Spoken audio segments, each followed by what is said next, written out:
রাজ্য জুড়ে আনন্দের বন্যা বয়ে যাচ্ছে। উদয়গড় রাজ্যে একটি নয়, বরং একসাথে দুটো রাজপুত্র জন্ম নিয়েছে। রাজজ্যোতিষী, এই হলো আমার দুই ছেলে, কমল এবং শ্যামল।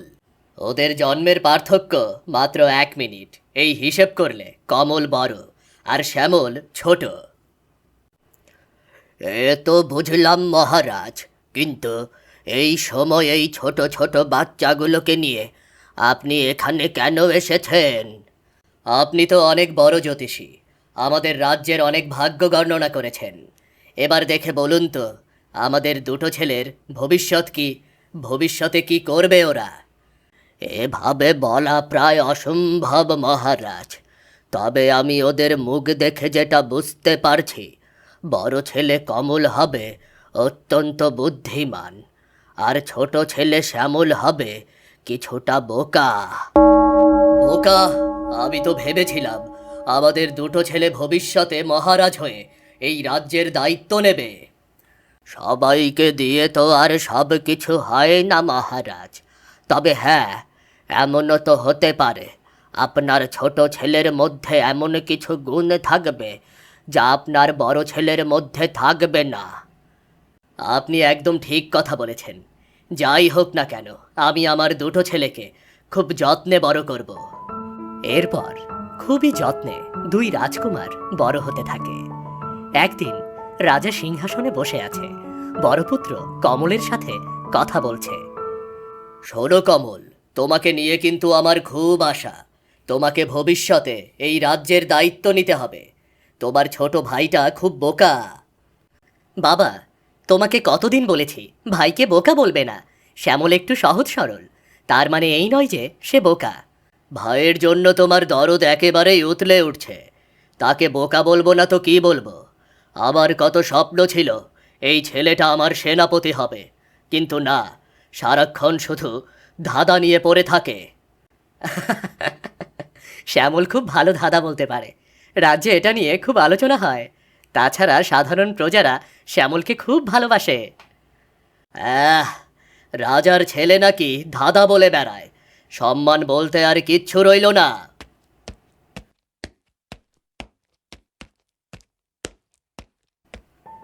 ও বাবা, তোমার সাথে আমার দুদিন দেখা হয়নি, আর তাই তোমাকে এই ধাঁধাটা জিজ্ঞেস করতে ভুলে গিয়েছি আমি। তুই আবার আমার কাছে ধাঁধা জিজ্ঞেস করতে এসেছিস? তোকে কতদিন বলবো আমার কাছে কোনো ধাঁধা জানতে চাইবি না। বাবা, আর কখনো জিজ্ঞেস করব না, শুধু এই ধাঁধাটার উত্তর আমাকে বলে দাও। আমি এখন এখান থেকে চলে যাচ্ছি। শুধু শুধু এখানে দাঁড়িয়ে থেকে সময় নষ্ট করিস না, দেখতেই তো পাচ্ছিস বাবা এখন ব্যস্ত আছে রে। আচ্ছা ঠিক আছে, শুধু একটা মাত্র ধাঁধা জিজ্ঞেস করবি। এর বেশি জিজ্ঞেস করলে আমি একেবারেই উত্তর দেব না, বলে দিলাম। আচ্ছা বাবা, বলো তো, সকালে 4 পায়ে চলে, দুপুরে 2 পায়ে চলে, আর রাতে 3 পায়ে চলে, এটা কি? কি আবার? ছাগল। তুমি বলতে পারোনি বাবা, এটা হলো মানুষ। মানুষের যখন জন্ম হয় তখন সে 4 পায়ে হামাগুড়ি দেয়, যখন বড় হয় তখন সে 2 পায়ে হাঁটে, আর যখন বৃদ্ধ হয় তখন তার হাতে একটা লাঠি থাকে, তার মানে সে 3 পায়ে চলে। আরে বাহ, তাই তো রে। আচ্ছা এখন তুই যা, আমি তোর ভাইকে কিভাবে যুদ্ধ করতে হবে সেটা শিখাচ্ছি। তুমি এক কাজ করো, শ্যামলকেও ভালো করে যুদ্ধ শেখাও। এবার আমি ওকে সাথে নিয়ে যাব। আর লোক খুঁজে পেলি না? শ্যামল নাকি যুদ্ধ শিখবে। যুদ্ধ শিখতে গিয়ে আবার ধাঁধা বলা শুরু করবে।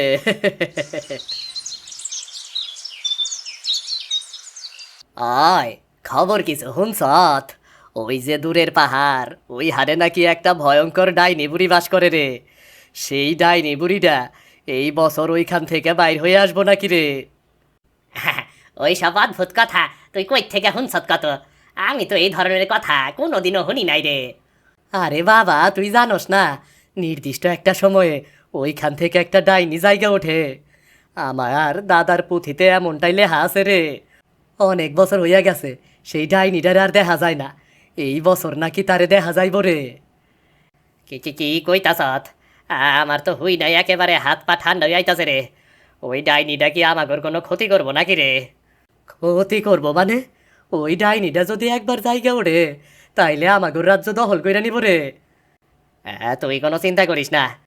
আমাগর রাজপুত্র কমল খুবই শক্তিশালী আর বুদ্ধিমান। ও খুব ভালো যুদ্ধ করবার জানে। দেখবি ওই ডাইনি রে ও নিশ্চয়ই হারাইয়া দিব, দেখবি। রাজকুমার আর একা একা কি করতে পারবো কত? আর ওইদিকে আমাগর ছোট রাজকুমারের তো জীবন নিয়ে কোনো চিন্তাই নাই। রাজকুমার জীবনের প্রতি উদাসীন হইলেও মানুষ হিসাবে খুবই বালা। ও সবাইরে খুবই সাহায্য করে আর সবাইরে খুবই ভালোবাসে। তুই একদম ঠিক কথা কইছ। চল আমরা বাড়ি ফিরে যাই, চল। এদিকে দেখানো হয় সেই পুরনো পাহাড়, যেখান থেকে ভেসে আসছিল একটা ভয়ঙ্কর আর্তনাদ।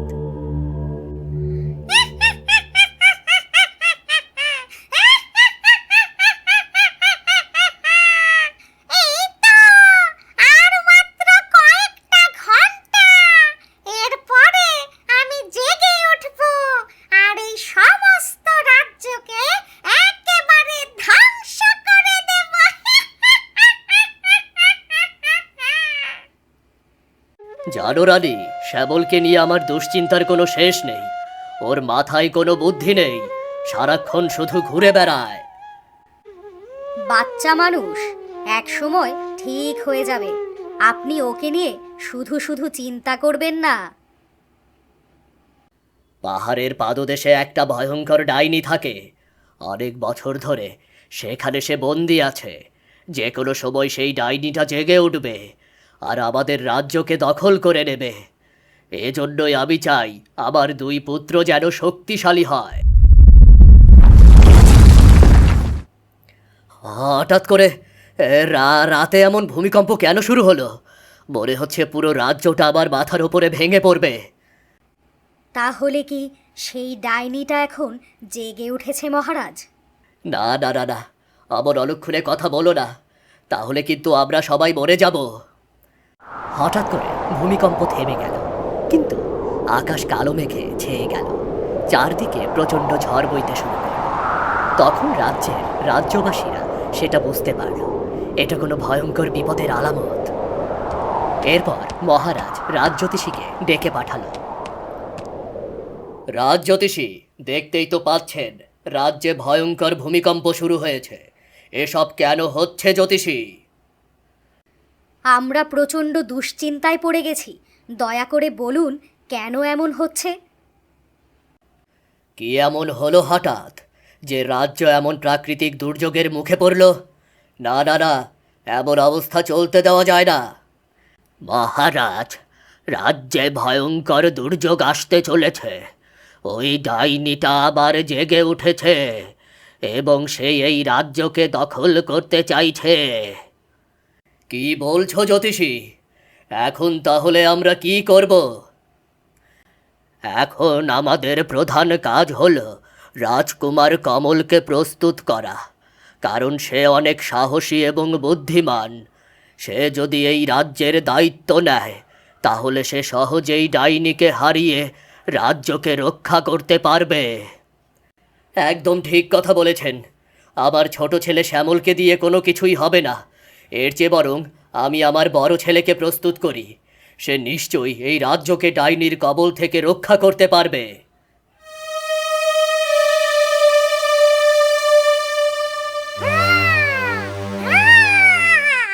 100 বছর ধরে ওই মহারাজের বাবা এবং দাদা আমাকে বন্দি করে রেখেছিল।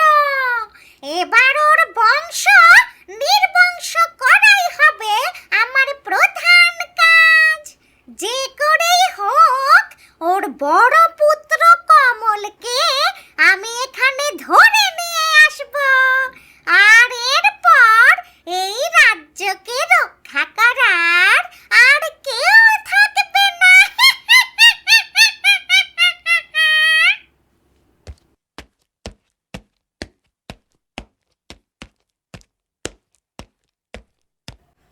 কমল, তুমি তো সব কিছু দেখতেই পাচ্ছ। রাজ্যে ভয়ঙ্কর ডাইনি প্রবেশ করতে চলেছে। এই কয়দিন তুমি ঘরের বাইরে যেও না। সারাদিন আমি রাজপ্রাসাদে বসে বসে কি করব? তাছাড়া আমাকে যুদ্ধের প্রস্তুতি নেওয়ার জন্য বাইরে যেতে হবে। কমল তো একদম ঠিক কথাই বলেছে।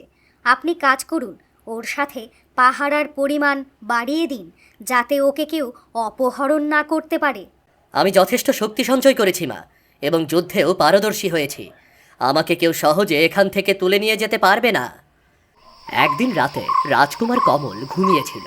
হঠাৎ করেই দরজায় টোকা পড়ল। ও দাদা, ঘুমিয়ে পড়েছ নাকি? চলো আমরা দুজন মিলে একটু নদীর পাড় থেকে ঘুরে আসি।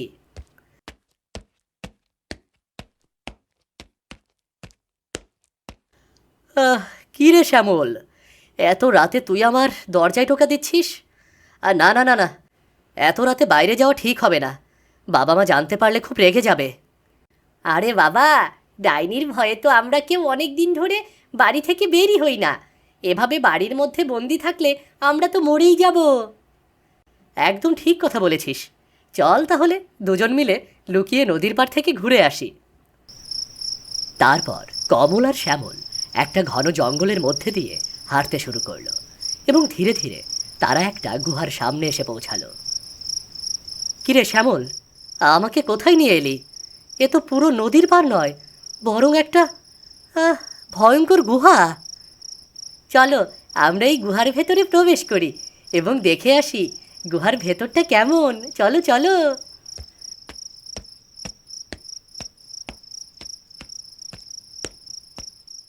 তারা দুজন তখন দেখে সেখানে অনেকগুলো মানুষের হাড়গোড় ছড়িয়ে ছিটিয়ে পড়ে আছে। এখানে তো মানুষের হাড়গোড় ছড়িয়ে ছিটিয়ে আছে। এটা তো সাধারণ কোনো গুহা নয়। আমার মনে হয় এখানে কোনো খারাপ ডাইনি রয়েছে। কমল কথা শেষ করতে না করতেই শ্যামল একটা ভয়ঙ্কর ডাইনির রূপ নিল।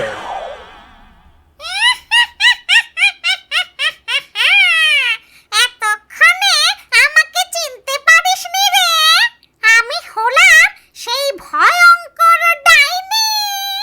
তোর ছোট ভাই শ্যামলের রূপ ধরে তোকে আমি এই গুহার কাছে টেনে নিয়ে এসেছি। তুই আমাকে এখানে বন্দি করতে এনেছিস? আমার মা বাবা যদি একবার জানতে পারে তাহলে তোকে মেরে ফেলবে। আমাকে মারবে এমন কোন শক্তি এখনো পৃথিবীতে তৈরি হয়নি রে। তাছাড়া তোর বাবার বয়স হয়েছে, সে এখন বৃদ্ধ। আর তোর ভাই শ্যামল অনেক বোকা, সে কখনো বুদ্ধি করে এখান পর্যন্ত আসতে পারবে না। কেন আক্রমণ করতে চাইছিস আমার রাজ্যে তুই? সেটা আমাকে বল। আমি তোর সব চাহিদা পূরণ করব। দয়া করে এই রাজ্যের কোনো ক্ষতি করিস না।